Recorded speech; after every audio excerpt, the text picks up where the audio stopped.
మన రక్షకుడైన మన ప్రభు అయిన యేసుక్రీస్తు నామంలో మీ అందరికీ కూడా హృదయపూర్వక శుభములు తెలియజేస్తా ఉన్నాను. ప్రియ దేవుని సంగమా, దేవుని ప్రజలారా, మరొక దినము చూసే ధన్యత దేవుడు తన కృప చేత మనకు అనుగ్రహించి మనల్ని సజీవులు పెట్టి కాపాడి మరొక హృదయకాలము చూసే ధన్యత దేవుడు తన కృప చేత మనకు అనుగ్రహించిన కొలది దేవునికి కృతజ్ఞతాస్తుతులు చెల్లించట ఎంతో మంచిది. నా ప్రాణమా యెహోవాని సన్నతించుము, ఆయన చేసిన ఉపకారములను దేనిని కూడా మరవకూడదని దేవుని వాక్యము చెప్తా ఉన్నది. ప్రియ దేవుని సంగమా, దేవుని ప్రజలారా, ప్రతి హృదయకాలము మనం చూడగలుగుతున్నామంటే మనం గొప్పవారమని కాదు, మంచివారమని కాదు, మంచి ఆరోగ్యమని కాదు, లేదా మనము మంచి ఎక్సర్సైజ్ చేస్తున్నామని కూడా కాదు, కానీ దేవుని ఉచితమైన కృప చేతనే ప్రతి హృదయకాలం చూడగలుగుతున్నాము. ఎంతోమంది యవన బిడ్డలు కూడా మరి వారు యొక్క జీవితాలు ముగించుకొని వెళ్ళిపోతూ ఉన్నారు. ఎంతో మంచి ఎక్సర్సైజ్ చేసి మంచి బాడీ బిల్డర్స్గా ఉన్నవారు కూడా ఈ లోకం నుంచి వారు ఒక దినం వారు ముగించుకొని వెళ్ళిపోతూ ఉన్నారు. అలాగే ప్రతి వారు కూడా ఈ లోక ప్రయాసం నుంచి అనేక మంది ప్రతిరోజు ఎంతోమంది లోక ప్రయాసం నుంచి ముగించుకొని వెళ్ళిపోతున్నారు. కానీ దేవుడు తన ఉచితమైన కృపచేత నన్ను సజీవులు కలబెడుతూ దేవుడు మనకు అవకాశం ఇస్తున్నాడు, రక్షణ పొందుకోవడానికి అవకాశం ఇస్తున్నాడు అనే సత్యాన్ని జ్ఞాపకం చేసుకోవాలని ప్రభు పేరట తెలియజేస్తా ఉన్నాడు. ప్రియ దేవుని సంగమా, దేవుని ప్రజలారా, మన ఆయుష్ కాలము దినదినము మరి పెరుగుతూ ఉన్నది. ఇంకా మనము దేవుని నిర్లక్ష్యం చేస్తున్నామేమో, ఇంకా రక్షణ అనుభవం కలిగలేమేమో, ఇంకా మనం యథార్థంగా సత్యంగా దేవుని ఆరాధించలేకపోతున్నామేమో, మన పూర్ణ హృదయంతో, మన పూర్ణాత్మతో, మన పూర్ణ శక్తితో దేవుని వెతకలేకపోతున్నామేమో. ప్రతి హృదయకాలం దేవుడు మనల్ని జ్ఞాపకం చేసుకుంటూ మనల్ని సజీవ లెక్కలు పెడుతూ దేవుడు మనల్ని పరిశోధించుకోవడానికి దేవుడు అవకాశం ఇస్తున్నాడనే సత్యాన్ని జ్ఞాపకం చేసుకోవాలని ప్రభు పేరట తెలియజేస్తా ఉన్నాడు. ప్రతి హృదయకాలం మనం లేచి ప్రార్థన చేస్తున్నామా, వాక్యం చదువుకుంటున్నామా, దేవునికి కృతజ్ఞతాస్తుతులు చెల్లిస్తున్నామా, ఒక్కసారి మనల్ని మనం పరిశోధించుకుందాము. ఎవరైనా చిన్న సాయం చేస్తేనే మనం కృతజ్ఞతలు తెలియజేస్తాము. ఎవరైనా గ్లాసుడు మంచినీళ్ళు ఇస్తేనే వారికి కృతజ్ఞతలు తెలియజేస్తాము. దేవుడు మనల్ని కాపాడుతూ, మనల్ని దీవిస్తూ, ఆశీర్వదిస్తూ, ప్రతి హృదయకాలము దేవుడు మనల్ని జ్ఞాపకం చేసుకుంటూ సజీవ లెక్కలు పెడుతూ మనల్ని కుటుంబంని పోషిస్తున్న దేవునికి ఇంకా ఎంతగా కృతజ్ఞతాస్తుతులు చెల్లించాలో ఒక్కసారి జ్ఞాపకం చేసుకోనండి. ఎందుకంటే దేవునికి కృతజ్ఞతాస్తుతులు చెల్లించట ఎంతో మంచిది అనే సత్యాన్ని జ్ఞాపకం చేసుకోవాలి. అదే రీతిగా మన ప్రార్థన జీవితం ఎలా ఉన్నది, దినంలో ఎన్నిసార్లు మనం ప్రార్థన చేయగలుగుతున్నాము, ఎన్నిసార్లు దేవునికి కృతజ్ఞతాస్తుతులు చెల్లించగలుగుతున్నాము. కేవలము ఆహారం తింటున్నప్పుడే ప్రార్థన చేస్తున్నామా, లేదా వ్యక్తిగతంగా కూడా మన జీవితంలో ప్రార్థనలో మనం అనుదినము దేవుని సన్నిధిలో మనల్ని మనం కనపరుచుకొని దేవుని సన్నిధిలో ప్రార్థన చేసే బిడ్డలుగా ఉన్నామా లేదా ఒకసారి మనల్ని మనం పరిశోధించుకోవాలి. చాలా సందర్భంలో మరి ధనము ఐశ్వర్యం వచ్చినప్పుడు వారు ఎలా ఉంటారంటే గర్వముతో ప్రార్థన చేసేవారు ఉంటారు. వారి ప్రార్థనలో యథార్థత ఏమాత్రము ఉండదు. వారు చేస్తున్నప్పుడు ఆ ప్రార్థనలో ఇతరుల గురించి కంప్లైంట్ చేసే ప్రార్థనలో ఉంటారు, కానీ ఇతరుల తప్పులు తెలియజేసే వారుగా ఉంటారు. కానీ వ్యక్తిగతంగా వారి యొక్క ప్రార్థనలో వారు తగ్గింపు అనేది ఉండదు. ప్రియ దేవుని సంగమా, దేవుని ప్రజలారా, నీ ఆత్మీయ జీవితంలో నువ్వు ఎలా ప్రార్థన చేస్తున్నావు? వాక్యానుసారంగా ప్రార్థన చేస్తున్నావా? దేవునికి కృతజ్ఞతాస్తుతులు చెల్లిస్తున్నావా?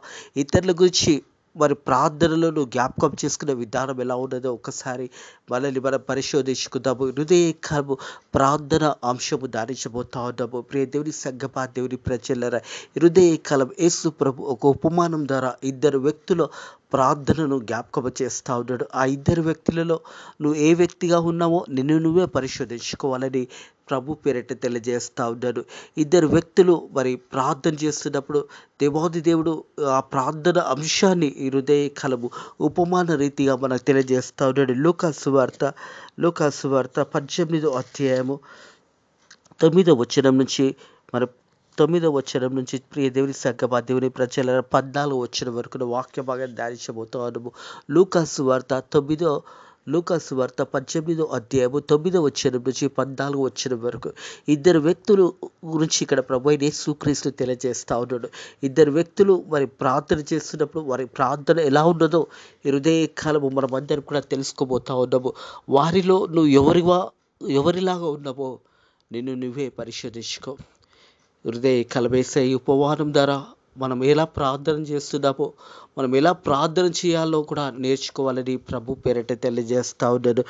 చూసినట్టయితే 9వ వచనము, తాము నీతిమంతులమని తమ నమ్ముకున్న ఇతరులు తునకరించుచు కొందరు ఆయన ఉపమానం చెప్పాను. కొందరు ఎలా ప్రార్థన చేస్తున్నారంటే, వారు నీతిమంతులు అనుకొని మరి నీతిమంతులు అనుకొని తాము కూడా నమ్ముకున్న ఇతరుల గురించి తునీకరించుచు కొందరు ఆయనను ప్రార్థన చేస్తూ ఉన్నారు. లూకా సువార్త 16వ అధ్యాయము 15వ వచనం చూసినట్టయితే, లూకా సువార్త 16వ అధ్యాయము 15వ వచనం, ఆయన మీరు మనుష్యుల ఎదుట నీతిమంతులను అనిపించుకునేవారుగా కానీ దేవుడు మీ హృదయాలను ఎరుగును. దేవుని సంగమా, దేవుని ప్రజలారా, కొంతమంది ప్రార్థన చేస్తున్నప్పుడు వారి ప్రార్థనలు చేస్తున్న సమయంలో ఎంతో గొప్ప ప్రార్థనలుగా చేస్తూ ఉంటారు. కానీ హృదయాలను ఎరిగే దేవుడు, వారి హృదయంలో ఏలుమున్నదో దేవునికి తెలుసు. మనుషులు ఎలా ప్రార్థన చేస్తారంటే, వారు పెద్దగా నీతిమంతులుగా పెద్ద స్వరముతో ప్రార్థన చేసేవారు చాలా మంది ఉంటారు. కానీ వారి ఆత్మీయ జీవితంలో ఆ యథార్థత, సత్యత ఉండదు. అందుకే దేవుడు జ్ఞాపకం చేస్తున్న మాట చూసినట్టయితే, ఆయన మీరు మనుషుల ఎదుట నీతిమంతులమును అనిపించుకునేవారుగా దేవుని మీ హృదయాలను ఎరుగను. మనుషులతో ఘనంగా ఎంచబడినది దేవుని దృష్టికి అసహ్యము. మనుషుల ఎదుట ఘనమైనది దేవుని దృష్టిలో అసహ్యంగా ఉన్నది. ప్రియ దేవుని సంగమా, దేవుని ప్రజలారా, మనుషులకు కనబడవాలనని మనం ప్రార్థన చేయకూడదు. మన హృదయాలను ఎరిగిన దేవాది దేవుడు మనం నోటి మట్టుకు ప్రార్థన చేస్తున్నప్పుడు ఎంతో ప్రార్థన పరులుగా, ఎంతో భక్తి పరులుగా, ఎంతో మరి గొప్పగా వ్యక్తులుగా మనం ప్రార్థన చేస్తుంటాం. కానీ దేవాది దేవుడు మన హృదయాలను ఎరిగిన దేవుడు అనే సత్యాన్ని మర్చిపోతూ ఉంటాము. మనం ఏం ప్రార్థన చేస్తున్నామో, మన ఆత్మీయ జీవితం అలా ఉన్నదో లేదో మనల్ని మనం పరిశోధించుకోవాలి. ఎందుకంటే దేవుడు హృదయాలను ఎరిగే దేవాది దేవుడు. చాలామంది ఇతరులు నన్ను ఘనపరచాలని, ఇతరులకు ముందు గొప్పవానిగా, ఇతరుల ముందు నేను మంచి భక్తిపరునిగా అనే వారుగా ప్రార్థన చేసేవారు చాలామంది ఉన్నారు. అలాంటి వారి గురించి హృదయ కలం దేవుడు చెప్తా ఉన్నాడు. మనుషుల ఎదుట ఘనపరచవలనని, మనుషుల ఎదుట మిమ్మల్ని ఘనపరచుకోవాలని మీరు ఆ రీతిగా ప్రార్థన చేస్తున్నప్పుడు దేవుడు హృదయాన్ని ఎరిగే దేవాది దేవుడు, మన దేవాది దేవుడు ఉన్నాడనే సత్యాన్ని జ్ఞాపకం చేసుకోవాలి. ప్రియ దేవుని సంగమా, దేవుని ప్రజలరా, మనుషులు మరి దేవుడు హృదయాలను ఎరుగు. మనుషులతో ఘనంగా ఎంచబడినది దేవుని దృష్టికి అసహ్యము. మనుషుల ఎదుట ఘనమైనదిగా ఎంచబడిన దాన్ని దేవుని దృష్టికి అసహ్యంగా ఉన్నది. కాబట్టి మనం ప్రార్థన చేస్తున్నప్పుడు దేవుడు మన హృదయాలను ఎరిగే దేవాది దేవుడు. కొన్ని ప్రార్థనలకు ఎందుకు జవాబు రాదో, ప్రార్థనలకు ఎందుకు దేవాది దేవుడు జవాబు ఇయ్యడు అని ఆలోచిస్తే, హృదయపూర్వకంగా చేసిన ప్రార్థనలు కాదు, కేవలం నోటి మట్టుకే, ఆ సమయం వరకే అక్కడ ఉన్నవారు నిన్ను చూసి ఈ వ్యక్తి చాలా గొప్పగా ప్రార్థన చేశాడని చెప్పుకోవడానికి తప్పించే వేరే దానికి అది ఆ ప్రార్థన దేవుని సన్నిధికి చేరబడదు. మనుషుల ఎదుట ఘనమైనది దేవుని ఎదుట అసహ్యంగా ఉన్నది. ప్రియ దేవుని సంగమా, దేవుని ప్రజలరా, నువ్వు ప్రార్థన చేస్తున్నప్పుడు ఎలా ప్రార్థన చేస్తున్నావో నిన్ను పరిశోధించుకోవాలి. నువ్వు దేవునితో మాట్లాడుతున్నావు అనే సత్యాన్ని జ్ఞాపకం చేసుకోవాలి. హృదయ రహస్యాలు తెలిసిన దేవాది దేవుడు. మనకు తలంపు పుట్టకముందే ఆ తలంపు దేవునికి తెలుసు. మన ఆలోచనలు ఎలా ఉంటాయో దేవునికి తెలుసు. మనం ఎలా జీవిస్తున్నామో దేవునికి తెలుసు. మనుషులకు తెలియకపోతుండొచ్చు. మనుషుల ముందు మనం పెద్దగా నటన జీవితం జీవించేవారుగా ఉంటాము. ప్రార్థన చేస్తున్నప్పుడు ఈ వ్యక్తి ఎంత గొప్ప వ్యక్తి అని మనుషులు తలంస్తారు. కానీ నీ జీవితం ఏందో దేవునికి తెలుసు అనే సత్యాన్ని జ్ఞాపకం చేసుకోవాలి. ప్రియ దేవుని సంగమా, దేవుని ప్రజలరా, నువ్వు ప్రార్థన చేసేటప్పుడు మనుషులు నేను ఘనపరిచే విధంగా ప్రార్థన చేయకూడదు. మన ప్రార్థనలు యథార్థంగా, సత్యంగా దేవుని ఆరాధించి, ఆత్మతోనూ సత్యంతో ఆరాధించే ప్రార్థనలుగా మనం ఉన్నప్పుడు దేవుడు మన ప్రార్థనలకు జవాబు అనుగ్రహిస్తాడు. అలాగే చూసినట్టయితే లూకా సువార్త 18వ అధ్యాయం 10వ వచనము, ప్రార్థన చేయుటకు 2 మనుషులు దేవాలయమునకు వెళ్ళిరి. వారిలో ఒకడు పరిసయ్యుడు, ఒకడు సుంకరి. ప్రియ దేవుని సంగమా, దేవుని ప్రజలరా, 2 వ్యక్తులు ప్రార్థన చేయడానికి మరి దేవుని యొక్క మందిరానికి వెళ్ళినట్టుగా చూస్తూ ఉన్నాము. ఒక వ్యక్తి చూసినట్టయితే మరి పరిసయ్యుడు, ఒక వ్యక్తి సుంకరి. ఒక వ్యక్తి మరి అన్నీ తెలిసిన వ్యక్తి ఉన్నాడు, ఒక వ్యక్తి మరి అన్యుడుగా ఉన్నాడు, సుంకరిగా ఉన్నాడు. ఆ పరిసయ్యుడుకు అన్నీ తెలుసు, కానీ సుంకరి మాత్రము ఒక దేవునిని ఎరిగిన వ్యక్తే. కానీ మరి ఆ వ్యక్తి సుంకరి అనగానే వాక్యం అనేది ఎక్కువగా తెలియని వ్యక్తిగా ఉన్నాడు. ఈ పరిసయ్యుడేమో వాక్యం అంతా కూడా తెలిసిన వ్యక్తిగా ఉన్నాడు. ఒక వ్యక్తి దేవుని తెలిసిన వ్యక్తి ఉన్నాడు, ఒక వ్యక్తి మరి దేవుని తెలియని వ్యక్తిగా ఉన్నాడు. మరి ఇద్దరు కలిసి కూడా ప్రార్థన చేయడానికి దేవుని మందిరానికి వచ్చి ఉన్నారు. ఒక వ్యక్తి మందిరం నుంచి ప్రార్థన చేస్తున్నాడు, ఒక వ్యక్తి మందిరం బయట నుంచి ప్రార్థన చేస్తూ ఉన్నాడు. దేవుని సంగమా, దేవుని ప్రజలరా, ప్రార్థన చేయడానికి ఇద్దరు వ్యక్తులు దేవుని మందిరానికి వచ్చారు. పరిశ్రేయుడు, సుంకరి. పరిశ్రేయుడు అనేవాడు క్రైస్తవుడు అనుకోవచ్చు, సుంకరి అనేవాడు అన్యుడు అనుకోవచ్చు. ఈ యొక్క క్రైస్తవుడుగా ఉన్న వ్యక్తి ఏ రీతిగా ప్రార్థన చేస్తున్నాడో ఒకసారి మనము పరిశోధించుకుందాము. మన ప్రార్థనలు కూడా ఆ రీతిగా ఉన్నాయో లేదో, లేదా యథార్థంగా ప్రార్థన చేసేవారుగా ఉన్నారా లేదా ఒకసారి మనం పరిశోధించుకుందాము. ఒక పరిశ్రేణి ఒక ప్రార్థన గమనించినట్టయితే 11వ వచనము, పరిశ్రేణి నిలబడి, దేవా, నేను చెరలోను అన్యాయస్తులుగాను వ్యభిచారులనైనా ఇతరుల మనుషుల వలను నీ సుంకరి వల ఉండనందుకు నీ కృతజ్ఞత స్తుతులు చెల్లించుచున్నానని చెప్తా ఉన్నాడు. దేవుని సంగమా, దేవుని ప్రజలరా, ఈ వ్యక్తి అంటా ఉన్నాడు, నేను వ్యభిచారిని కాదు, మరి ఒక సుంకరిలాగా ఉండనందుకు నీ కృతజ్ఞతాస్తుతులు చెల్లిస్తున్నాను. ఆ ప్రార్థనలో యథార్థత ఏ మాటకు లేదు. దేవుని సంగమా, దేవుని ప్రజలరా, ఆ ప్రార్థనలో తాను గణపరుచుకునే ప్రార్థన ఉన్నది. తాను గొప్పగా చెప్పుకునేవానిగా దేవుని సన్నిధిలో ప్రార్థన చేస్తూ ఉన్నాడు. ఏమంటున్నాడంటే, ఆ పరిశ్రేయుడు నిలబడి, దేవా, నేను చెరలోను అన్యాయస్తులుగా వ్యభిచారంలో ఇతరుల మనుషుల వల్ల ఈ సుంకరి వల్ల ఉండనందుకు నీకు కృతజ్ఞతాస్తుతులు చెల్లిస్తున్నాను అనే మాట జ్ఞాపకం చేస్తూ ఉన్నాడు. మనం చూసినట్టయితే మార్కు సువార్త 11వ అధ్యాయము మార్కు సువార్త 11వ అధ్యాయం 25వ వచనం చూసినట్టయితే, మీకు ఒకని మీద విరోధము ఏమైనాను కలిగిన ఎడల మీరు నిలబడి ప్రార్థన చేసినప్పుడల్లా వానిని క్షమించుడి. దేవుని సగ్గబా, దేవుని ప్రజలరా, మీలో ఎవరి మీదైనా కోపం కానీ అసూయ కానీ ఏదైనా ఉన్నప్పుడు వాక్యం ఏం చెప్తున్నదంటే, మీరు నిలబడి వారి గురించి ప్రార్థన చేయండి అంటున్నాడు. ఈ వ్యక్తి ఏమో తాను గణపరుచుకునే విధంగా ప్రార్థన చేస్తున్నాడు. పరిశ్రేయుడు తాను గొప్పవాన్గా చెప్పుకోవడానికి ప్రయత్నము చేస్తూ ఉన్నాడు. వాక్యం ఏమంటున్నదంటే, మీరు ఒకరి మీద విరోధం ఏమైనా కలిగిన ఎడల మీరు నిలబడి ప్రార్థన చేసినప్పుడు వారిని క్షమించుడి, అప్పుడు పరలోకమందు మీ తండ్రి మీ పాపములను క్షమించును. హల్లెలూయా. క్షమాపణ ఉండాలి, తగ్గింపు ఉండాలి. ప్రార్థన చేసినప్పుడు ఇతరుల గురించి మనం ప్రార్థన చేయాలి. మన శత్రువులు అయినా ఎవరైనా ఉన్నా కానీ వారి గురించి, వారి క్షేమం గురించి నువ్వు ప్రార్థన చేయాలి. అప్పుడు నీ పాపములు క్షమించబడతాయని వాక్యం తెలియజేస్తూ ఉన్నది. దేవుని సంగమా, దేవుని ప్రజలరా, మనం హెచ్చింపు గురించి ఎప్పుడు కూడా ప్రార్థన చేయొద్దు. ఈ పరిశ్రేయుడు తాను హెచ్చించుకుంటూ ప్రార్థన చేస్తున్నాడు దేవుని మందిరంలో. కానీ ఆ రీతి ప్రార్థన దేవుని సన్నిధికి చేరబడదు. ఒకవేళ నీకు ఎవరైనా శత్రువులున్నా, ఎవరైనా నిన్ను హింసించినట్లా వారి గురించి ప్రార్థన చేయాలని వాక్యం చెప్తా ఉంది. మీకు ఒకరి మీద విరోధం ఏమైనా కలిగిన ఎడల మీరు నిలబడి ప్రార్థన చేసినప్పుడల్లా వారిని క్షమించండి. ఎల్లప్పుడూ కూడా ప్రార్థన చేసినప్పుడల్లా వారి గురించి ప్రార్థన చేయండి. మీకు ఎవరైనా విరోధమైనా, శత్రువు అయినా, అలాంటి వ్యక్తుల గురించి మీరు నిలబడి ప్రార్థన చేసినప్పుడు మీ పాపములు క్షమించబడతాయని వాక్యం తెలియజేస్తూ ఉంది. ఆ రీతిగా మన ప్రార్థనలు ఉండాలి. మనం ఇతరుల గురించి ప్రార్థన చేసే బిడ్డలుగా ఉండాలి, ఇతరులను క్షమించే బిడ్డలుగా ఉండాలి. మనం ప్రార్థన చేసినప్పుడు మనలో ఏదైనా కోపం ఉన్నప్పుడు, ఏదైనా అసూయ ఉన్నప్పుడు, ఎవరి మీద అయితే కోపం ఉందో, ఎవరి మీద అయితే అసూయ ఉందో, ఆ కోపము అసూయాన్ని తీసివేసుకొని వారి గురించి క్షమాపణ ప్రార్థన చేయాలి. వారిని క్షమించి ప్రార్థన చేయాలి. వారి గురించి నువ్వు ప్రార్థన చేసినప్పుడు ఏమవుతుందంటే, నీ హృదయం తృప్తి పడుతుంది, నెమ్మది పడుతుంది. అలాగే నీ పాపములు క్షమించబడతాయి. పరలోకమందున్న మన తండ్రి దేవాది దేవుడు మన పాపాలను క్షమిస్తాడనే మాట జ్ఞాపకం చేస్తూ ఉన్నాడు. అప్పుడు పరలోకమందు మీ తండ్రి మీ పాపములను క్షమించును. మన పాపాలు క్షమించబడతాయి. ఇతరులను గురించి మనం ప్రార్థన చేసినప్పుడు, మనం ఎవరి మీదైనా అసూయ ఉన్నా, ఎవరి మీదైనా కోపం ఉన్నా, ఆ కోపము అసూయను తీసివేసుకొని వారిని ప్రేమించి వారి గురించి ప్రార్థన చేయాలి. ఎల్లప్పుడూ కూడా ప్రార్థన చేసే బిడ్డలుగా ఉండాలి.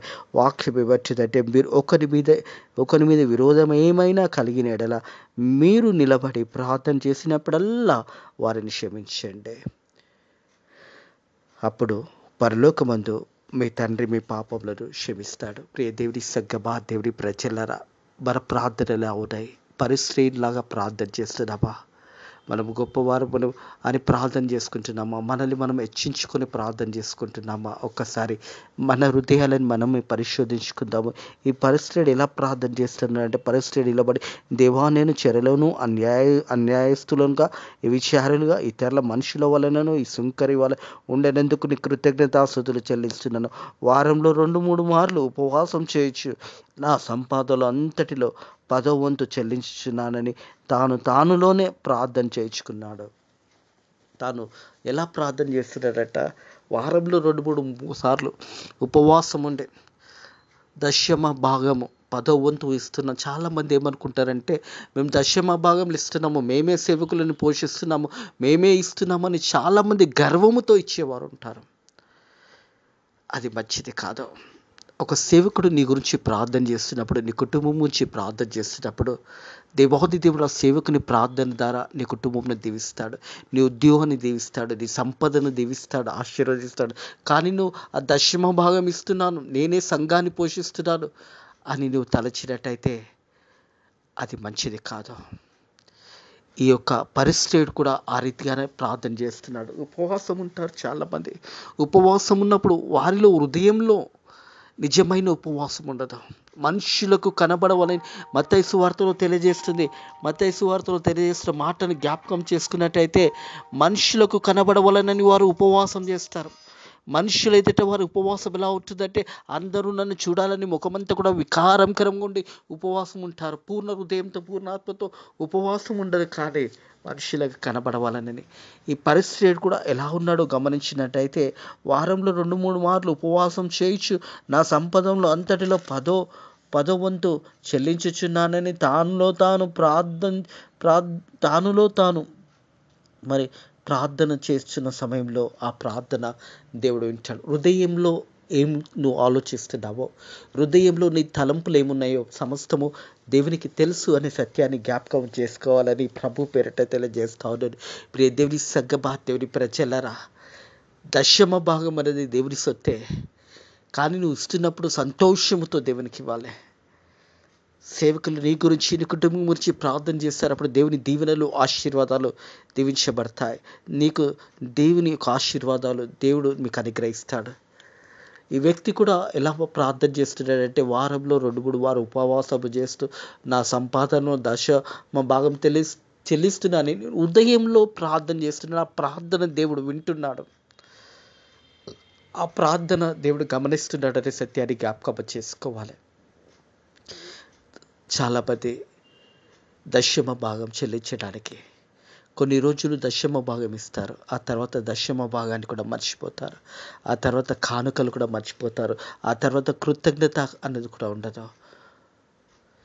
ఇవ్వకపోతే ఏమవుతుంది అని జీవించేవారు కూడా ఉంటారు. వారిలో దేవుడు వారిని ఏమి శిక్షించడు, కానీ హృదయ రహస్యాలు తెలిసిన దేవుడు, నువ్వు ఆరాధిస్తున్న దేవుడు నిన్ను పరిశోధిస్తున్నాడు, నీ హృదయాన్ని పరిశోధిస్తున్నాడు, నువ్వు ఎలా జీవిస్తున్నావో నిన్ను పరిశోధిస్తున్నాడు. మనుషులు నేను చూడకపోతుండొచ్చు, ఈ వ్యక్తి కూడా తన మనసులో ఈ రీతిగా ప్రార్థన చేస్తున్నాడు. పరిస్థితుడు తన మనసులో ఇలా తలంచుకొని ప్రార్థన చేస్తుంటే ఆ ప్రార్థన దేవుడు విన్నాడు. ప్రియ దేవుని సంగమా, దేవుని ప్రజలరా, నువ్వు మనసులో నువ్వు ఏమట్టుకుంటున్నావో అది దేవుడికి తెలుసు అనే సత్యాన్ని జ్ఞాపకం చేసుకోవాలి. అలాగే చూసినట్టయితే 13వ వచనం, అయితే సుంకరి దూరంగా నిలబడి ఆకాశం వైపు కన్నులెత్తుటకు ధైర్యం చాలక రొమ్ము కొట్టుకొనొచ్చు, దేవానైన పాపిని నన్ను కరుణించమని పలికెను. సుంకరి ఒక అన్యుడిగా ఉన్నాడు. ఆ వ్యక్తి ఎలా ప్రార్థన చేస్తున్నాడంటే, మందిరము బయట నిలబడి ధైర్యము చాలక, ప్రభువా నేను పాపిని, ప్రభువా నేను క్షమించు అని ప్రార్థన చేస్తున్నాడు. పరిశ్రేయుడు దేవుని తెలిసిన వ్యక్తి, వాక్యము తెలిసిన వ్యక్తి, సంఘములో పెద్ద మనిషిగా ఉంటున్న వ్యక్తి. ఆ వ్యక్తి ఏ రీతిగా ప్రార్థన చేశాడో, సుంకరి ఏ రీతిగా ప్రార్థన చేశాడో మనం గమనించినట్టయితే, ప్రియ దేవుని సంగమా, దేవుని ప్రజల, అయితే సుంకరి దూరంగా నిలబడి ఆకాశం వైపు కన్నులెత్తచ్చు, ధైర్యము చాలక రొమ్ము కొట్టుకొనొచ్చు, దేవా నేను పాపిని, ప్రభువా దేవా నేను పాపిని, నన్ను కరుణించమని పలికెను. అయ్యో యేసయ్యా నేను పాపినయ్యా అని ఒక సుంకరి ప్రార్థన చేస్తున్నాడు. ప్రియ దేవుని సంగమా, దేవుని ప్రజలారా, అన్ని తెలిసిన వ్యక్తి పరిస్థితుడు ఎలా ప్రార్థన చేశాడో, ఏమీ తెలియని సుంకరి ఎలా ప్రార్థన చేశాడో గమనించినట్టయితే ధైర్యము చాలక రొమ్ము కొట్టుకొనొచ్చు, ప్రభువా నేను పాపిని, ప్రభువా నేను కరుణించమని ప్రార్థన చేస్తున్నాడు.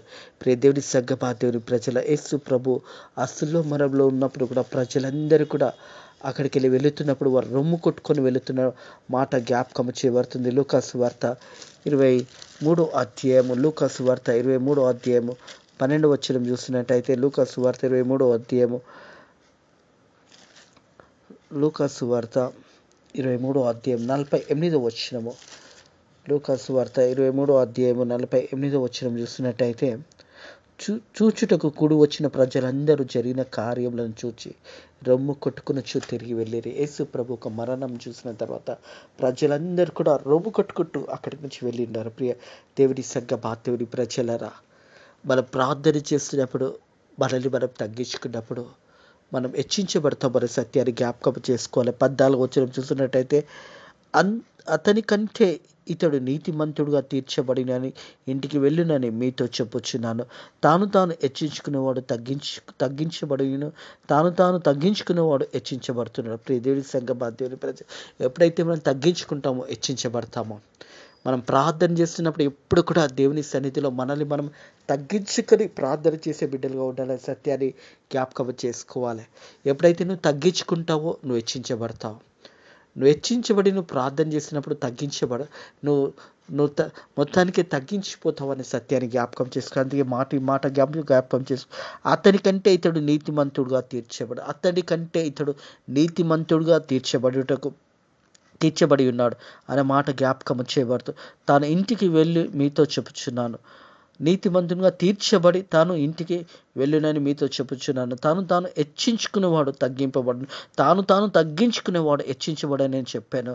మనం చూసినట్టయితే మత్తయి సువార్త 23వ అధ్యాయము, మత్తయి సువార్త 23వ అధ్యాయము 12వ వచనం చూసినట్టయితే, తాను హెచ్చించుకునేవాడు తగ్గింపబడను, తాను తగ్గించుకునేవాడు హెచ్చించబడు. ఎప్పుడైతే తగ్గించుకుంటామో హెచ్చించబడతామో, ఎప్పుడైతే హెచ్చించుకుంటామో తగ్గించబడిపోతామో. దేవుని సంగమా, దేవుని నువ్వు తగ్గించుకున్నప్పుడు దేవుడు నిన్ను దీవిస్తాడు, ఆశీర్వదిస్తాడు అనే సత్యాన్ని జ్ఞాపకం చేసుకోవాలి. ఈ పరిస్థితి అన్నీ తెలిసిన వ్యక్తే తన ప్రార్థనలో యథార్థత లేదో, సత్యము లేదో. ఈ సుంకరి మరి తన జీవితంలో ఆ ప్రార్థన తనని నీతిమంతునిగా మార్చినదే. ఒక వ్యక్తి దేవుని తెలిసిన వ్యక్తి, ఒక వ్యక్తి దేవుని తెలియని సుంకరి. దేవుని తెలియని వ్యక్తి ప్రార్థన గొప్పదిగా ఇక్కడ ఉన్నదే. ధైర్యం చాలక రొమ్ము కొట్టుకుంటూ ప్రార్థన చేశాడు, దేవా నేను పాపిని, నన్ను క్షమించు అని. అందులో యథార్థం ఉంది. అతడు నీతిమంతుడుగా తన ఇంటికి వెళ్ళినని వాక్యం తెలియజేసిందే. ఎప్పుడైతే నువ్వు హెచ్చించుకుంటావో నువ్వు తగ్గించబడతావు. ఎప్పుడైతే నువ్వు తగ్గించుకుంటావో దేవుని చేత నువ్వు హెచ్చించబడతావు అనే సత్యాన్ని జ్ఞాపకం చేసుకోవాలని ప్రభు పేరిట తెలియజేస్తా ఉన్నాను. మన ఆత్మీయ జీవితంలో కూడా మనం ఏ రీతిగా ప్రార్థన చేస్తున్నామో మనల్ని మనం పరిశోధించుకోవాలి. ఆ పరిశ్రయుడు తన హృదయంలో ప్రార్థన చేశాడు, ఆ ప్రార్థన దేవుడు విన్నాడు. సుంకరి కూడా ప్రార్థన చేశాడు, ఆ ప్రార్థన విన్నాడు. సుంకరి నీతిమంతుడుగా ఇంటికి వెళ్ళాడు. అట్టి కృప దేవుడు మీకు కూడా అనుగ్రహించిన కాక ప్రార్థన చేసుకుందాము. పరిశుద్ధుడా దేవా, నీకు వందనములు, స్తోత్రములైనా ప్రభా తండ్రి, ఇద్దరు వ్యక్తుల ప్రార్థన మా జీవితంలో నైనా హృదయకాలం వాక్యం ద్వారా మాతో మాట్లాడి నైనా ఎలా ప్రార్థన చేయాలో మాకు నేర్పించిన దేవా, నీకు వందనములు, స్తోత్రములైనా ప్రభా. మేము కూడా సుంకరి ప్రార్థన వల్ల నైనా ప్రభా మనల్ని మేము తగ్గించుకొని ప్రార్థన చేయడానికి నీ కృప ద్వారా సాయం చేయండి. నేను ఈ వాక్యమైన బిడ్డలందరినీ కూడా దీవించి ఆశీర్వదించండి. అలాగే తండ్రి మా భారతదేశాన్ని దీవించండి, మా సేవకులను దీవించండి, సంఘాలను దీవించండి, అలాగే ఫేత్ మినిస్ట్రీస్ మందిరాన్ని కూడా దీవించి ఆశీర్వదించమని నేను ఈ రోజంతా కూడా నీ రెక్కల కింద భద్రత కాపుదల దయచేయమని నజరుడైన యేసుక్రీస్తు నామములో ఈ ప్రార్థన అడిగి వేడుకుంటున్నాము తండ్రి, ఆమేన్. మన ప్రభు అయిన యేసుక్రీస్తు కృపా సమాధానం ఇప్పుడు ఎల్లప్పుడూ సదాకాలము మీకు మీ కుటుంబంలోకి తోడై నీడై ఉండును గాక. ఆమేన్.